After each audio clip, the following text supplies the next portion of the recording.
Assalamualaikum warahmatullahi wabarakatuh. Kali ini penulis ingin membahas ada kepercayaan aneh ya, menurut penulis, yaitu kendaraan yang kurang dari 200 cc itu tidak cocok untuk dipakai touring, nggak cocok untuk dipakai keluar kota. Ini pendapat aneh ya, tapi bukan berarti satu-satunya, karena penulis juga pernah tahu ada istilah dari pakar otomotif ya, beberapa pakar, salah satunya itu Jusri Pulubuhu ya, yang ngomong bahwa kendaraan cc kecil itu tidak cocok, tidak didesain untuk perjalanan jauh. Jadi kalau dipaksakan rusak, kalau dipaksakan bermasalah gitu ya. Entah ini pendapat dasarnya apa, nggak jelas, karena ini juga diperlakukan untuk mobil juga. Misalnya mobil 1500 cc di bawah 1600 cc ya, zaman dulu itu nggak cocok untuk perjalanan jauh.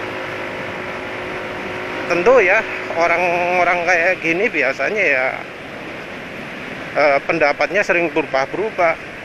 Ketika tahu misalnya kendaraan 1000 cc tenaganya 120 HP ya, dia berubah pendapat lagi. Ketika tahu bahwa mayoritas kendaraan itu 1500 cc, dia berubah pendapat lagi. Ya karena memang pendapatnya itu tidak ada dasarnya, tidak ada relevansinya, tidak ada logikanya. Apa logikanya? Dia bicara soal apa? Karena misalnya kalau dia ngomong soal ketahanan ya, soal kemampuan menempuh jarak jauh, dari sisi reliabilitas, dari sisi kemampuan motornya ya, dari sisi daya tahan motornya bisa tetap kondisi prima gitu ya. Ada tuh pabrikan motor yang bisa nunjukkan apa, bukan dari Sabang sampai Merauke, tapi lumayan cukup jauh lah, ujung Sumatera sampai ujung Jawa kalau nggak salah ya.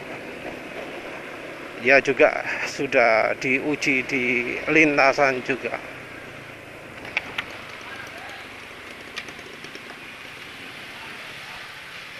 Pertamax 40.000. Kalau yang apa, menyimak kendaraan-kendaraan lama masih tahu lah nulis ngomong apa.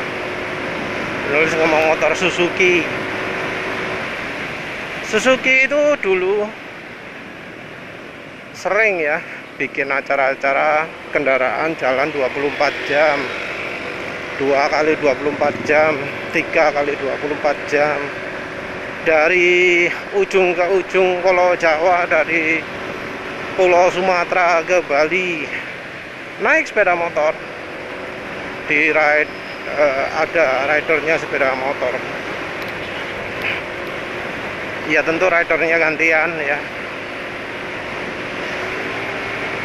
Tapi itu dilakukan dan jadi bukti bahwa beneran kendaraan cc kecil itu bisa jalan jauh. Jadi bisa dibuktikan bahwa kendaraan dengan cc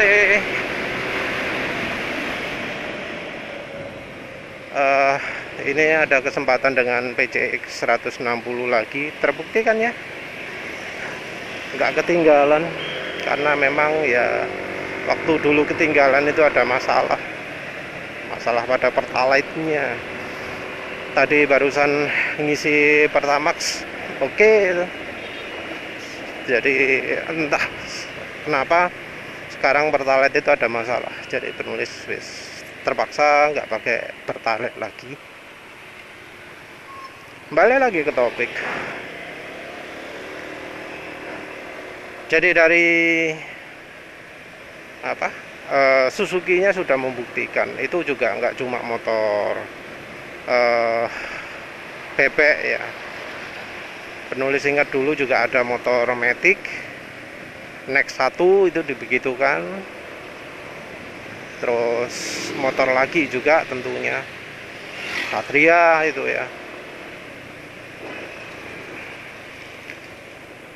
Yang penulis ingat itu yang coba disentul Suzuki Smash ya 110 itu bisa 6.000 km,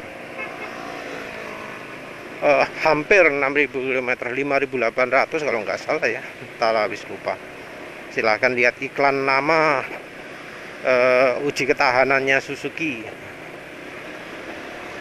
Itu sudah membuktikan bahwa dari reliabilitas motor bebek ya Matic atau apa motor lagi dipakai secara terus menerus jarak segitu mampu. Jadi dari sisi reliabilitas nggak ada pertanyaan, bisa ya kendaraan yang cc-nya kecil itu bertahan untuk jarak jauh. Nah, yang berikutnya adalah soal kenyamanan. Nah, untuk kenyamanan ini ya kita juga harus mempertimbangkan filosofi Jepang ya. Di Jepang itu nggak ada jalan amburadul, jalan berantakan. Sini sih lumayan jalan betonnya ini mulus, lumayan mulus lah ini ya. Tapi yang jalan beton penulis lewati tadi itu kan amburadul. Nggak ada di Jepang jalan kayak gitu. Jadi ya kita nggak bisa mengharapkan kenyamanan ya dari kendaraan Jepang. Walau itu cc besar ya. Penulis nggak yakin yang pemilik Forza 250 sekalipun bakal merasa nyaman kalau lewat jalan kayak gini. Walau mungkin motornya kelihatan gede, nggak yakin penulis. Motor yang cc-nya lebih gede dari Honda pun penulis juga nggak yakin bakal nyaman lewat jalan kayak gini. Karena memang ya orang Jepang sana nggak ngerti kondisi jalan di Indonesia. Walau motor yang dijual khusus untuk pasar Indonesia pun orang Jepang itu sok keminter, jadi nggak mungkin lah dia bakal mendesain kendaraan nyaman untuk kondisi jalan Indonesia. Nah, jadi kita nggak bisa mempertimbangkan dari sisi suspensi, dari sisi goncangan-goncangan ya, kalau yang hubungannya dengan jalan raya. Kita harus asumsikan kalau jalannya mulus. Nah, kalau soal ergonomi itu nggak ada hubungannya ya dengan perjalanan jauh atau enggak. Karena contohnya motor yang didesain jarak jauh Honda PCX itu kan secara ergonomi awal-awal nggak nyaman toh, tidak untuk kenyamanan beneran. Karena ya kalau yang ini keterbatasan dari pabriknya nggak punya ahli yang bisa mendesain motor sehingga beneran nyaman. Nah, ini nggak ada hubungannya dengan cc lebih gede atau enggak. Karena rasanya yang motor gede-gedenya Honda pun dari sisi kenyamanan kalah dengan merek misalnya Kawasaki atau Suzuki. Karena di luar negeri misalnya motor yang dianggap paling nyaman itu Suzuki Brookman 650. Yang Honda nggak begitu kan, nggak begitu dipuji. Yamaha juga tidak. Jadi ya kita nggak bisa bilang kalau CC besar lebih nyaman. Kita harus tetap lihat merek. Jadi ini kenyamanan ergonominya menurut penulis ya tetap nggak ada hubungannya. Kalau misalnya nggak percaya, cobalah bandingkan antara Suzuki Address, Suzuki Spin, Suzuki Skywave, Skydrive, apa mana, Axelo, apa mana, Smash, Shogun. Secara kenyamanan keseluruhan lebih enak daripada Honda, juga Yamaha. Kalau Yamaha entah ya, amburadul, ada kadang enak kadang nggak enak, karena yang desain orangnya lebih dari satu ya, dan nggak punya pakem. Bentuknya motornya Yamaha kan juga aneh-aneh kan ya, aneh-aneh, dan nggak ada paten atau desain bakunya. Model satu dengan yang lain bisa beda jauh ya. Nah, dari sisi kenyamanan nggak ada alasan untuk ngomong gitu. Dari sisi reliabilitas nggak ada alasan ngomong apa nggak bisa tahan jarak jauh. Dan ini berlaku untuk mobil juga ya. Untuk mobil secara kenyamanan, mobil 1000 cc itu nggak parah-parah banget lah ya, nggak kayak zaman dulu ketika apa mobil itu masih pakai per daun. Mungkin orang membandingkan antara Zebra Espace dengan Oppo itu zamannya, dengan Carry. Tapi itu pun ya, walau sama-sama Carry, sama-sama apa jenenge Zebra gitu ya, kenyamanan itu tetap bergantung sama yang buat ya. Waktu itu zamannya karoseri, karoseri apa sih jenengnya, kalau zaman dulu di Putro atau apalah itu, yang dari Malang enak, suspensinya nyaman, bodinya kuat gitu ya. Yang dari karoseri mana nggak begitu bagus, lupa penulis zaman itu. Kalau zaman gitu ya emang ya, saat per daun gitu kenyamanan 1000 cc wah wis amit-amit ya. Kadang juga bodi mobilnya juga getar, kocak klodak gitu. Begitu lewat lubang dardor, suspensinya aja atose gitu. Tapi sekarang zamannya sudah pakai per keong, apalagi suspensinya sudah lumayan disempurnakan. Beda kenyamanan antara mobil 1000 cc dan 1500 cc nggak begitu beda ya, nggak begitu jauh lah. Mungkin ada istilah kemewahan. Nah, kalau soal kemewahan ya beda, karena harga juga beda. Tapi kalau soal kenyamanan menurut penulis nggak begitu beda lah. Kedap kabin mungkin beda, tapi ya itu ya relatif sih ya. Bahkan karena yang 1000 cc pun sudah cukup kedap, apalagi karena orang sekarang ketipu sama yang namanya stabilizer. Dianggap kalau mobil mahal itu wajib ada stabilizernya, ditambah dengan kondisi jalan yang ya kayak gini nih, kadang nggak rata, kiri dan kanan beda, permukaan jalan juga bergelombang, ada tambalan-tambalan. Pakai stabilizer itu sesuatu yang jelas gak enak. Justru malah model-model yang tanpa stabilizer itu lebih nyaman daripada yang pakai stabilizer. Tapi ya juga ada kebiasaan buruk pabrikan Jepang, yaitu suspensi yang dibuat single action. Akhirnya dipakai di jalan nggak rata ya, mau entah itu motor atau mobil, jadi nggak enak semua. Tapi itu nggak ada hubungannya dengan kemampuan jarak jauh dari sisi kenyamanan atau reliabilitas. Mungkin ada yang ngomong power, entah ya, yang ngomong power itu dia jalan lewat mana ya. Karena kalau penulis ya, jalan yang dilalui penulis, entah kalau pas keluar kota tiap hari, untuk jalan lebih dari 100 itu sulit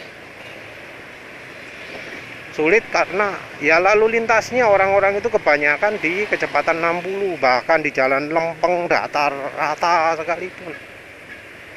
Kalau luar kota paling ya 80, 100 itu jarang-jarang, walau itu kendaraannya mewah-mewah semua, ada Fortuner, ada Pajero, ada Innova, walau itu RX 7, RX 8. Kalau di luar kota ya paling jalan 80 ya. Jarang jalan 100. Sing jalan 100 sih biasanya sing sisine agak kecil ya. Yang jalan kencang itu biasanya oleh mobil-mobil pickup, mobil-mobil barang. Nah, itu biasanya kencang-kencang. Kalau mobil keluarga ya jarang ya. Jadi kalau ngomong soal tenaga itu kurang, itu mengada-ada itu. Karena bahkan motor yang 100 cc sekalipun bisa kan jalan 90. Kalau kita keluar kota itu kan banyak sepeda motor yang gaspol, gasnya wis notok, jalan gas notok terus gitu ya. Jalan secepat semampunya motornya, kan seperti itu kondisinya. Dan kalau kita lihat kemampuan lah, emang seberapa cepat sih, seberapa cepat motor 200 cc itu, 250 cc pun seberapa cepat sih. Penulis lihat ya paling 130, 140 ya, nggak beda lah ya. Misalnya ini jalan kalau sambil merunduk rasanya ini mampu lah 120 gitu, 125, apalagi kalau sudah dimodif.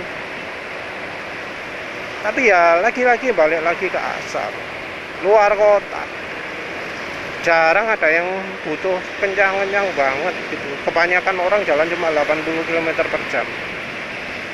Di jalan kota kayak gini 60 km per jam kebanyakan. Jadi kalau bilang tenaganya kurang, lah kapan butuh tenaga? Misal, oh nanti kalau pas tanjakan, lah ya enggak juga lah ya. Karena kalau di jalan-jalan yang ada tanjakannya, seperti misalnya Bromo atau ke Malang, lain-lain, kan kendaraan juga nggak terlalu lambat. Ya 60, ya 40, walau itu motornya 100 cc, 110 cc. Jadi ya dari sisi tenaga nggak bisa jadi alasan. cc kurang besar apanya? Lawang di kondisi jalan raya orang kecepatan segitu. Kan orang jalan di jalan raya itu bukan akselerasi ya yang dipentingkan, tapi top speed. Kalau kita lihat motor luar negeri, motor Royal Enfield kalau nggak salah, top speednya kan cuma 120 atau berapa gitu. Motor Bajaj Dominar 400, motor-motor cc gede-gede luar negeri yang 1 silinder kan ya sebenarnya nggak terlalu kencang. 120 itu dianggap termasuk kencang.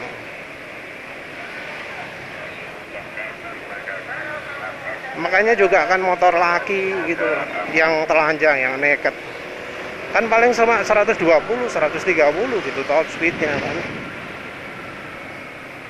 Sementara itu dulu penulis ingat Honda Suprafit yang generasi awal ya, Suprafit awal rasio gigi diganti, belakang depan diganti gigi 16 ya, aslinya 14.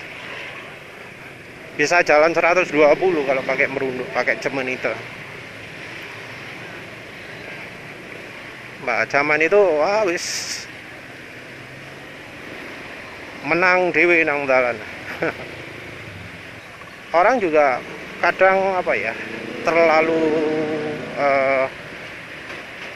mengasumsikan semua motor sama dengan satu merek. Karena harus diakui ya bahwa motor-motor Honda ya yang 150 cc atau bisa dibilang 160 itu bukan motor yang reliable, bukan motor yang tahan dipakai jarak jauh ngebut dalam kondisi standar ya. Yang motor lakinya bisa kena apa jenenge overheat ya, bisa mengalami overheat ya, lagi-lagi karena cairan atau oli atau kulan yang apa dijual Honda itu kualitasnya di bawah standar ya.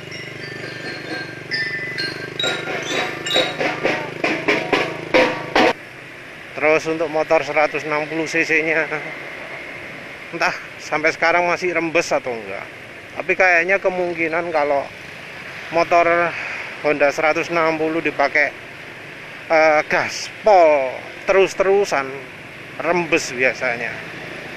Kemungkinan desain pompanya itu salah ya, kalau nggak salah ingat Honda mesin 160 itu mesinnya dirubah desain pompa radiatornya, katanya biar lebih cepat pendinginannya.